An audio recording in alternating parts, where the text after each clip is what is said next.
Hello and welcome to the Physics Paper 2 Probable walkthrough. We'll make a start. So question 1 is about forces and work done. We have a worker using a constant force, let's underline that might be quite useful to know, of 60 newtons to push a crate across the floor. Here's a diagram. The crate moves at a constant speed in a straight line, and again, if we're going at a constant speed, this suggests to me that all forces must be balanced. It's asking us to draw an arrow on the diagram to show the direction of the friction force acting on the moving crate. So the gentleman's pushing it in this direction with a force of 60 newtons, and if it's at a constant speed, like we just mentioned, all the forces must be balanced. So we're going to have a 60 newton force acting in the opposite direction. So usually the friction acts between the object and the surface it's moving against. So we'll draw our arrow here. The next question asks us to state the size of the friction force. Well, we've seen that the forces are balanced, so we've already labelled this one with 60 newtons, so we can just write it down here, 60 newtons. The reason for our answer is it's moving at a constant speed, so the forces must be balanced.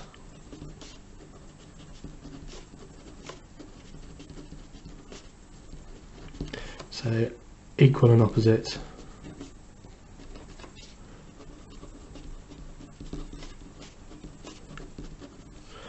to the pushing force.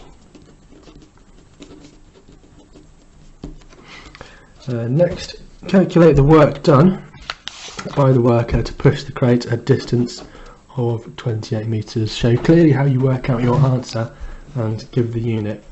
So the equation for work done is force times distance moved.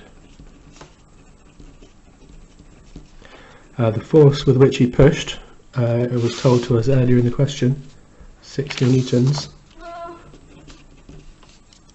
and the distance moved was 28 meters. So if we get our calculator, 60 times 28 gives us 1680. So 1680, and because it's work done, the unit's going to be J joules. So it has to be either a capital J or the word joules. If it's a lowercase j, we don't get the mark.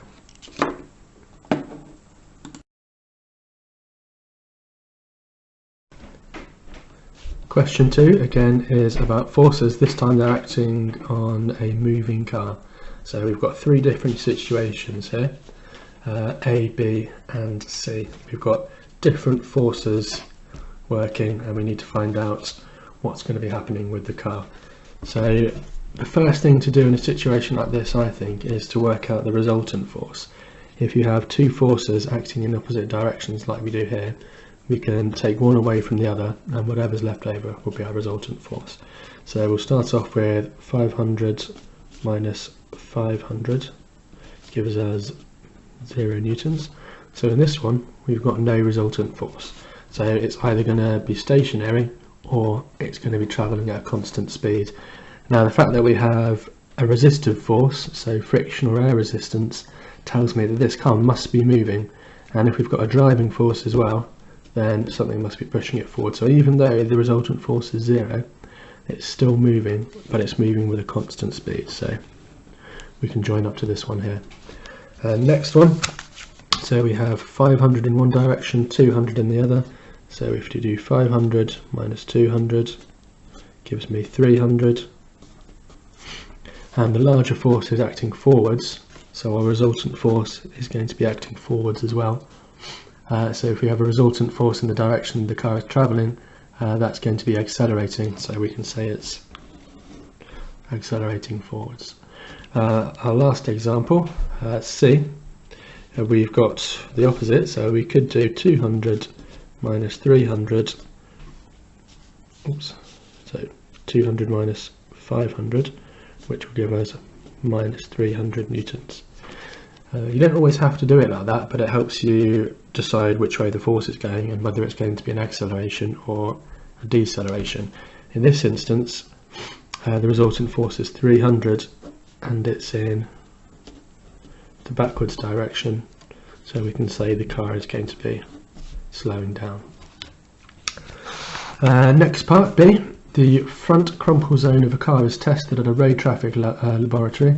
This is done by using a remote control device to drive the car into a strong barrier. Electronic sensors are attached to the dummy inside the car. We need to draw an arrow in box 1 to show the direction of the force that the car exerts on the barrier, and in the second box we have to draw an arrow that shows the direction of the force on that barrier. So obviously the car has been moving this way, it's going to hit this barrier, so the force it exerts is going to be in this direction, smashing in there like that. The barrier is strong and it manages to exert an equal and opposite force on the car. So the car pushes the barrier in this direction, the barrier pushes the car in this direction.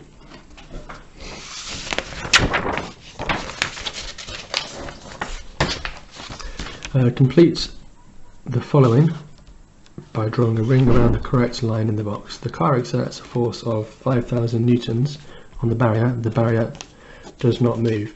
If it's not moving, it's stationary, so that is a constant velocity,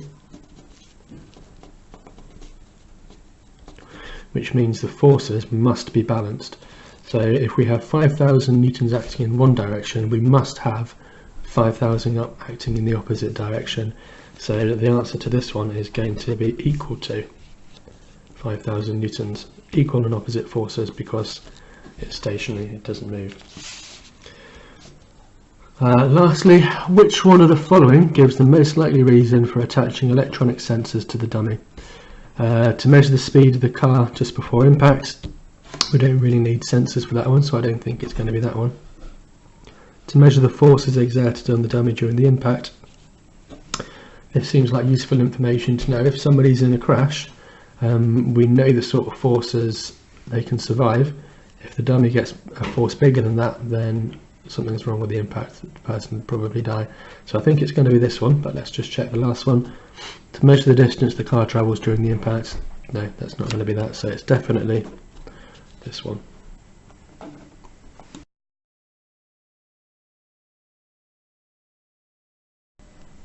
Question 3 is again about forces. It states that force is a vector quantity, so we have quantities that can be vectors or scalars.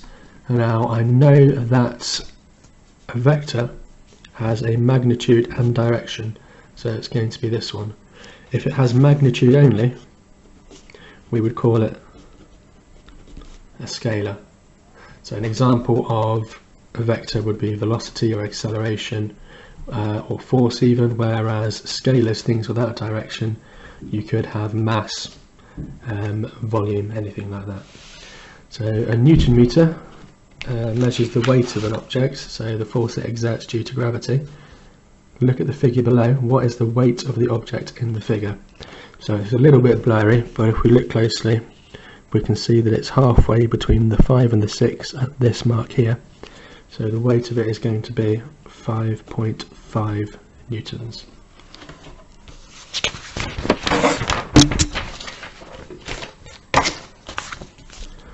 Part C asks us to calculate the mass of an object given its weight. So we might usually see this equation the other way around, as weight equals mass times gravity. They've been very kind, they've rearranged it for us here to give us the correct subject. So I would probably write mass equals weight divided by gravitational field strength. So on Earth, our gravitational field strength is 9.81, and your GCSE exams you'll usually see it as 9.8. to two significant figures. So we'll substitute in our values. So our weight was 6.4 newtons. That's divided by gravity, which was 9.8, and we'll get our calculator, we'll type that in. 6.4 divided by 9.8 gives me 0.65 kilograms. And again, we'll write it down here as well, just so the examiner knows what he's marking. So D, it tells us that the mass of a bag of sugar is 1 kilogram. Now, mass is an interesting concept. It's the amount of substance that a body's made up of. So this 1 kilogram, no matter where we go, it's not going to change. However, if we take it to somewhere else with a different gravitational field strength, it's going to have a different weight. So mass remains constant, whereas your weight depends on your the gravitational field strength that you're experiencing. So on Earth, we say it's 10 newtons. So on Mars, it's 4 newtons, it's less. So the weight of the bag of sugar is different on Earth and Mars because the gravitational field strength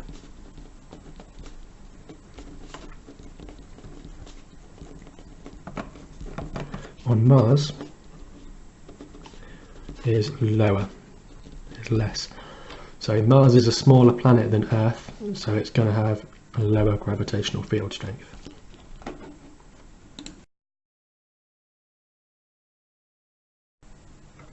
Question 4 looks at 2 skydivers who have jumped from a plane. Each of them holds a different position in the air. So we have the gentleman on the left, A, who's really spread out, and then we have the gentleman on the right, B, who's holding his arms and legs close into his body. And it's asking us to complete the following sentence. So skydiver A or B will fall faster because, then we have to give a reason. So if we look at these guys, this person has a much smaller surface area. He's much more aerodynamic and streamlined, so he's probably going to fall faster. So the force of air resistance on him will be less than the force of air resistance on A. So I'm going to pick B. Will fall faster because he has a smaller surface area. And we could also say is more streamlined.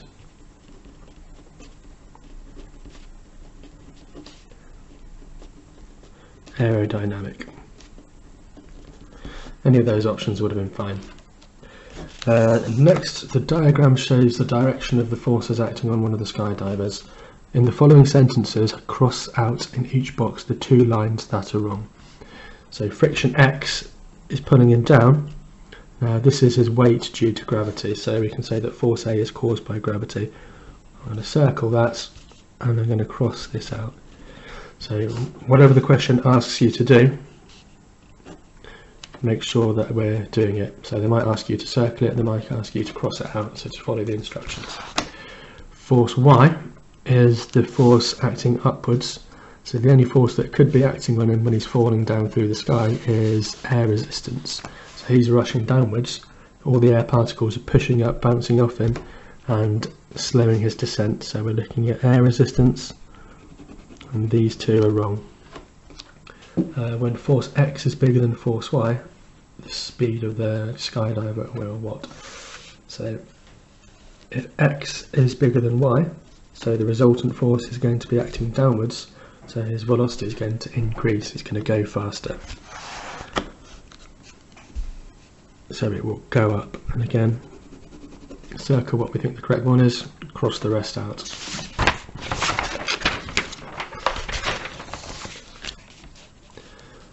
After the parachute opens, so the gentleman opens his parachute, his air resistance is going to increase drastically. However, if we look at our diagram, force X is weight.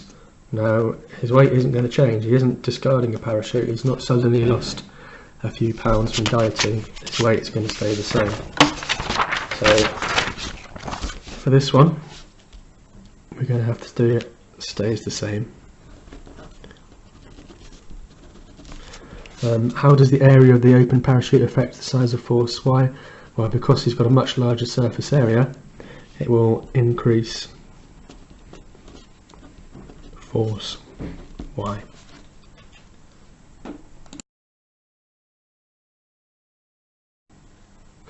Question 5 gives us a brief look at momentum. So we have a car that's travelling along a road at 12 meters per second. The car has a mass of 900 kilograms. So let's underline these so we know which values we're working with, and it's asking us to work out the momentum. So I know that the equation for momentum is velocity times mass. So you can think of momentum as the tendency of an object to keep on moving. If you have a higher velocity and a high mass, then you're going to be very hard to stop moving, which is why rugby players need to be able to run fast as well as having a large mass. So we'll substitute in our values. Our velocity was 12 meters per second. So they've put speed up here, and I'm referring to velocity, sorry. So speed and velocity are similar. However, if we're talking about a vector, speed having a direction, then we should be calling it velocity. So velocity or speed times by the mass, which is 900 kilograms. We'll take our calculator. 12 times 900 gives us 10,800.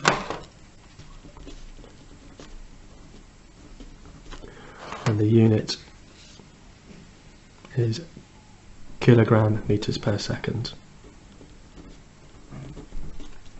So, and again, I'll write it down here just to show the examiner what he's marking. So I'd recommend you always set out your equations or your calculations like this.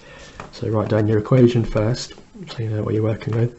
Substitute the values in, do your calculation, and write down the unit. If you take all those steps, then you're going to get maximum marks. You're not going to drop any marks anywhere. 2. Momentum has a direction. It's a vector. Good. So draw an arrow on the diagram to show the direction of the car's momentum. It's travelling forwards. You can tell by the little speed lines at the back here. So its momentum is going to be in this direction.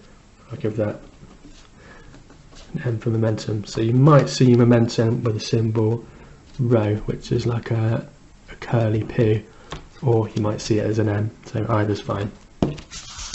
So next we have the car stops at a set of traffic lights. How much momentum does the car have when it stops at traffic lights? So don't forget our momentum was the mass times the velocity. Doesn't matter what the mass of the car is, if the velocity is 0, if it's not moving, then it's got no momentum. So 0, or we could even write that either of those would be fine. So if a car is stationary, its velocity is 0, hence the momentum is also 0. Okay.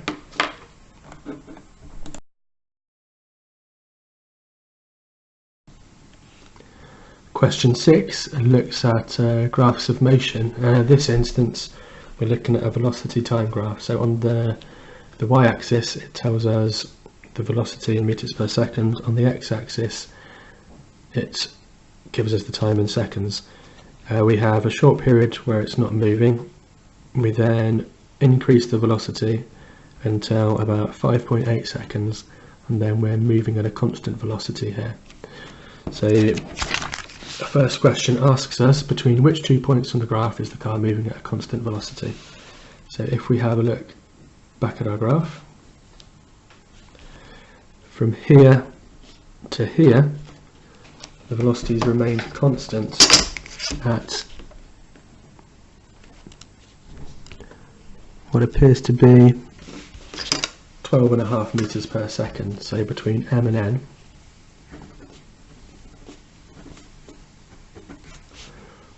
we're moving at a constant velocity. Between which 2 points on the graph is the car accelerating? So acceleration is an increase or a decrease in velocity. So we can see that at point L, it starts off at 0 meters per second, and then by the time we get to m, it's reached 12.5 meters per second. So that's definitely a change in velocity. So that's definitely an acceleration. So L and m. Between the sign changing to go and the car starting to move, there is a time delay. This is called the reaction time. So the guy turns the go sign on, the driver doesn't realise for a few seconds, and then as soon as he does realise, he puts his foot on the accelerator, takes his foot off the brake, he moves forward. So if we look at our graph, this is the point at which he starts to move. So the reaction time must have been from 0 to 0.8 seconds. Which one of the following could increase the reaction time of the car driver? So it's how alert he is, how long it takes his brain to register and then his body to do things. So wet roads and worn brakes aren't going to affect that. However, drinking alcohol is going to slow down your reaction time, it's going to make it take longer. So D, the final question. The cyclist starts to move at the same time as the car. For the first 2 seconds, the cyclist's acceleration is constant and is greater than that of the car. So draw a line on the graph to show how the velocity of the cyclist might change during the first 2 seconds of motion. So we know we're going to be drawing a line between 0.8 seconds, which is when the driver started, and 2 seconds. Now it's going to be at a constant velocity. So if it's at a constant velocity, the gradient of the line isn't going to be changing, so it's going to be a straight line. It's not going to curve up or it's not going to curve down. And it also tells us that the acceleration is greater than that of the car. Now the feature of this graph that tells us what the acceleration is the slope. If we have a greater acceleration, the line is going to be steeper. So as long as we draw a steep line between this point and somewhere on 2 seconds that is steeper than our car's line, we're going to get the mark. So I'm just going to choose this point at random, and then we're going to connect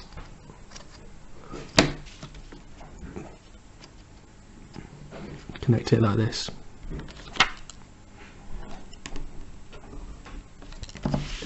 So that's level with the 2 seconds, it's level with the 0.8 seconds, and it's steeper than our previous line. So that will get us the 2 marks we need.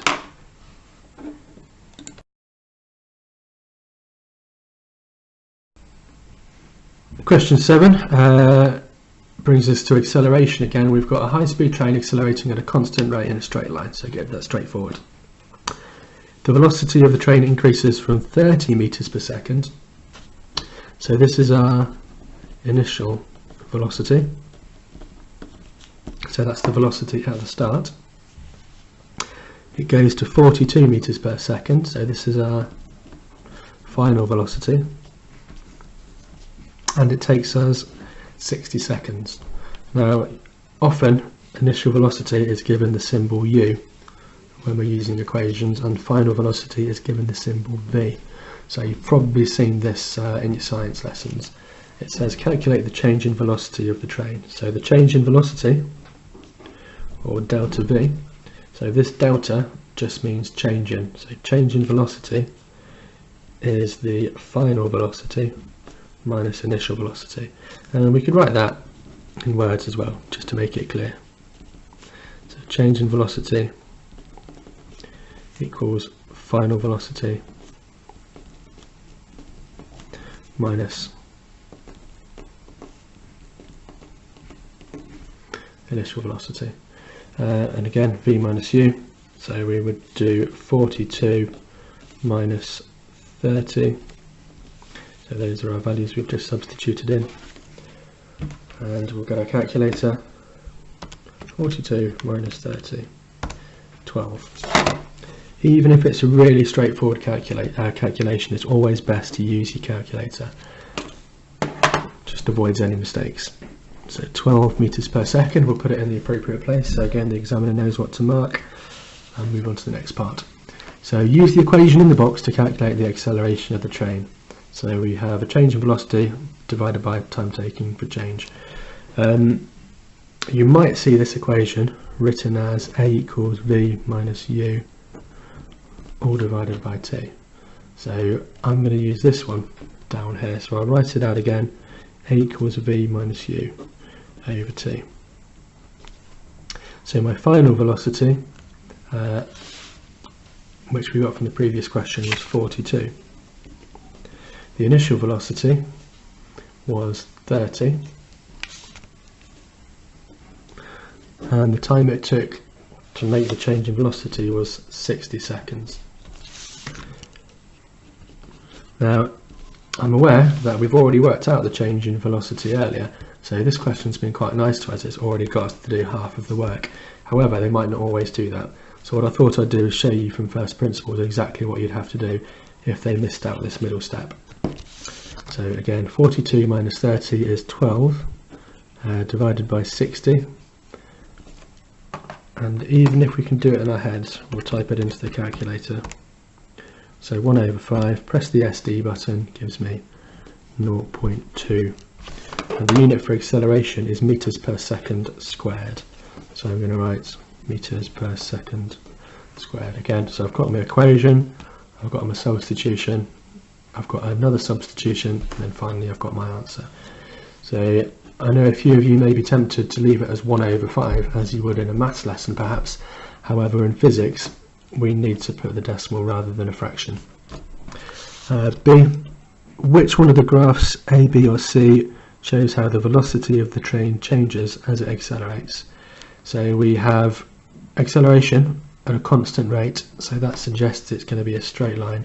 So we're going to look at this one, and it is graph B.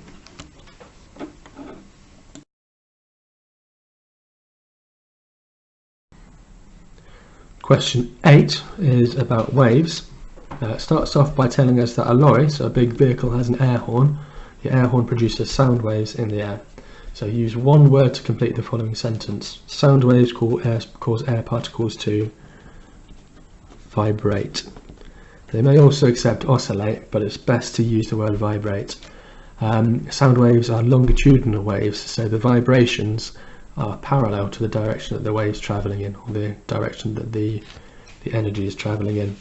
So B, the air horn produces sound waves at a constant frequency of 420 Hz. So our frequency is 420 here. The wavelength of the sound waves is 0.8 meters. The question asks us to calculate the speed of the sound waves. The equation we'll need to use, you'll need to remember, wave speed equals frequency times wavelength, and you may also see that as V equals F times lambda. So V for wave speed or velocity, F for frequency, and this upside down Y symbol, a lambda, represents wavelength. So we'll substitute in our values again. Our frequency was 420 Hz, so we put that here. The wavelength was 0.8 meters, and as always we get a calculator. 420 times 0.80 gives us 336, and the unit for speed is meters per second. And we can just do a quick common sense check here. Now I know that the speed of sound is about 340 meters, so my answer of 336 is pretty close to that, so I'm happy with it. If we'd have had something ridiculous like 3 million meters per second, we would have known it's wrong. If it were light, however, it would be very fast. So again, we'll always write it down here, underline it, show the examiner what he's marking.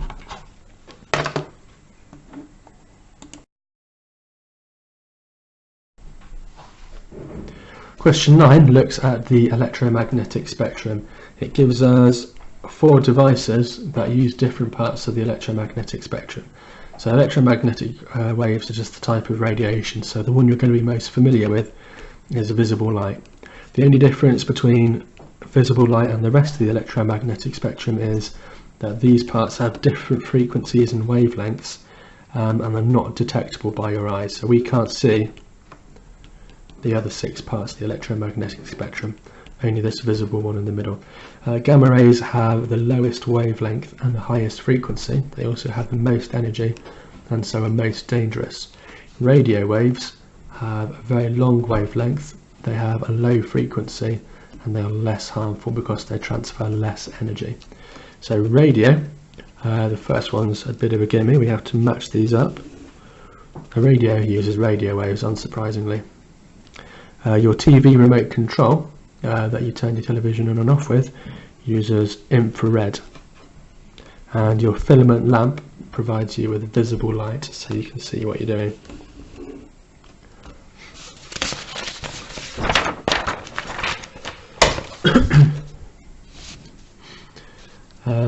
B, a headline from a recent newspaper article was shown below. Mother dies after 7 years of using a sunbed. So sunbeds have ultraviolet light which can cause skin cancer. So skin cancer will be the answer to this one. And it's good to know it's caused by ultraviolet UV radiation. Next we have a pie chart. So the pie chart compares the number of deaths in Britain each year which may have been caused by using sunbeds too much with those which may have been caused by too much exposure to the sun. And I think these words "may" are key to what this question is going to be asking us. It says it's difficult for a doctor to be certain that a person has died because of using a sunbed too much. Why is this? So there could have been other factors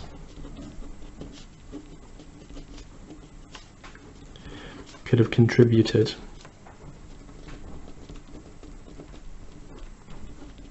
to the death, so we just don't know. So the sunbeds could well have been a contributing factor, but we just don't know what else could have caused it. A spokesperson for a leading cancer charity says, "We want people, especially young people, to know the possible dangers of using a sunbed, and it's important to know the possible dangers so that we can make an informed decision." So, you know, we're controllers of our own destiny. If we want to do something that might not be good to us, we can, but we need to know what the risks are before we make that decision.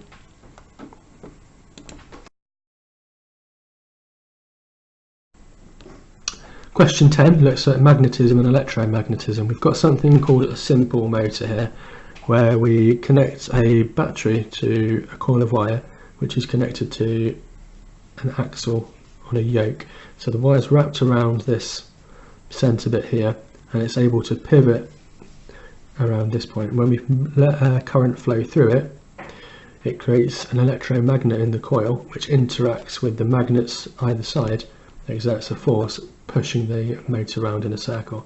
So this side could go up, this side would go down, and it'd spin round in a circle. Complete the following sentence by drawing a ring around the correct line in the box. Once the coil is spinning, one side of the coil is pushed by a force and the other side is pulled, so the coil continues to spin.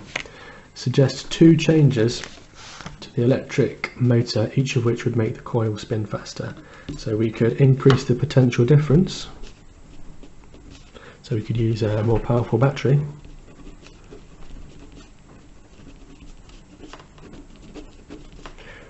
So more electrical energy would be provided, so you'd have more kinetic energy, so it would spin round faster. We could also increase the strength of the magnets.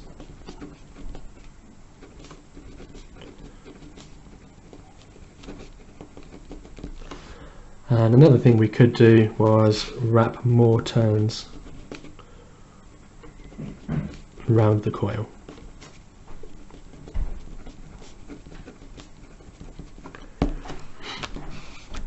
Suggest 2 changes to the electric motor, each one of which would make the coil spin in the opposite direction. So we don't want to make it go faster anymore, we want to spin it around. So what we could do is we could flip this battery around, so the current is going around the circuit in the opposite direction, so that would cause the coil to spin around in the opposite direction. Another thing that we could do would be to switch these magnets around, so reverse the polarities of the magnet. So this one could be a north, this one could be a south. We could switch those round, turn them around, and that would reverse the magnetic field. So as we know, a magnetic field always flows from north to south.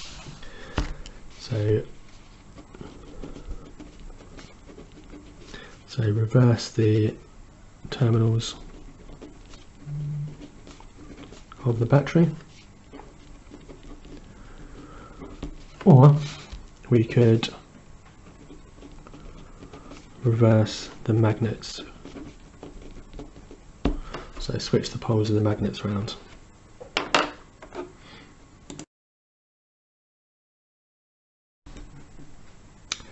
So final question, question 11, again looks at magnets and magnetic fields. So as I'm sure we all know, the Earth has a large magnetic field.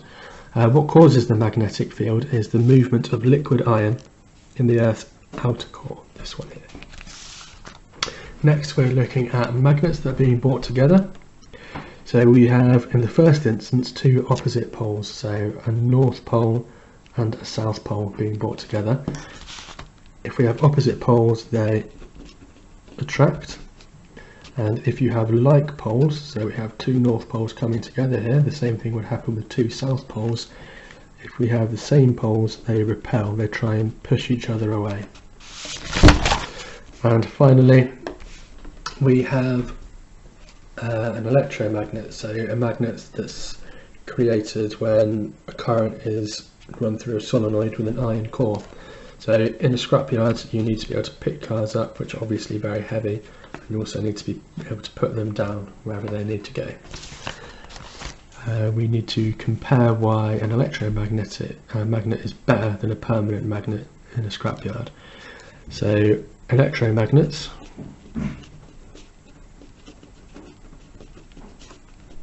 can be switched on or off, allowing us to pick up or put down objects. So we can also vary the strength of electromagnets to pick up objects of different mass.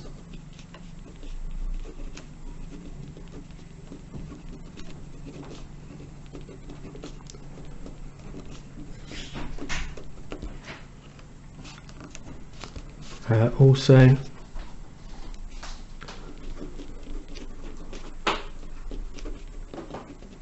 electromagnets are usually stronger than permanent magnets.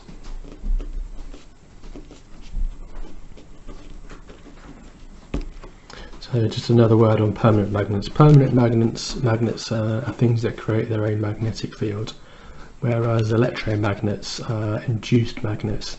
So they only become magnetic when they're in the magnetic field caused by an electric current. Okay, thank you very much.